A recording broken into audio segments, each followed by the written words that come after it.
दादा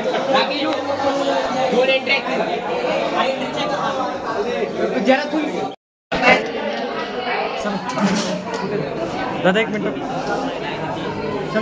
मॅटवॉर्डच्या बाहेर थोडा शॉर्ट सर्किट झाला होता. तात्काळ आमच्या दोघं स्टाफने ते शॉर्ट सर्किटसाठी फायर एक्सची आपली जी सिस्टम आहे ते ॲक्टिवेट करून ती तिथल्या तिथे आग विझवली आणि तात्काळ पेशंट दुसऱ्या आम्ही सेक्शनला शिफ्ट केले ॲज अ प्रिव्हेन्शन म्हणून. कुणालाही कुठल्या प्रकारची हानी नाही आहे, इजा नाही आहे, सर्व काम सुरळीत चालू आहे. आणि आता पुढचं जे शॉर्ट सर्किट झाले ती इलेक्ट्रिक टीम पोचलेली आहे, ती त्यांचं काम करते, म्हणून कुणालाही घाबरण्याचं कारण नाही आहे. दुसऱ्या वार्डात पेशंट शिफ्ट केले का? नाही, बाजूलाच तात्पुरता, म्हणजे त्याचा सेकंड सेक्शन आहे तिकडे.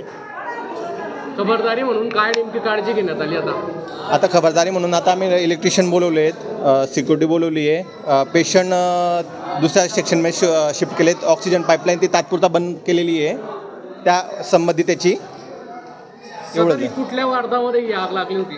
मॅटवॉर्डला. गरोदर वर्ष महिलांचा जो वॉर्ड राहतो त्याला, प्रसूती कक्षाला. तुमचं नाव?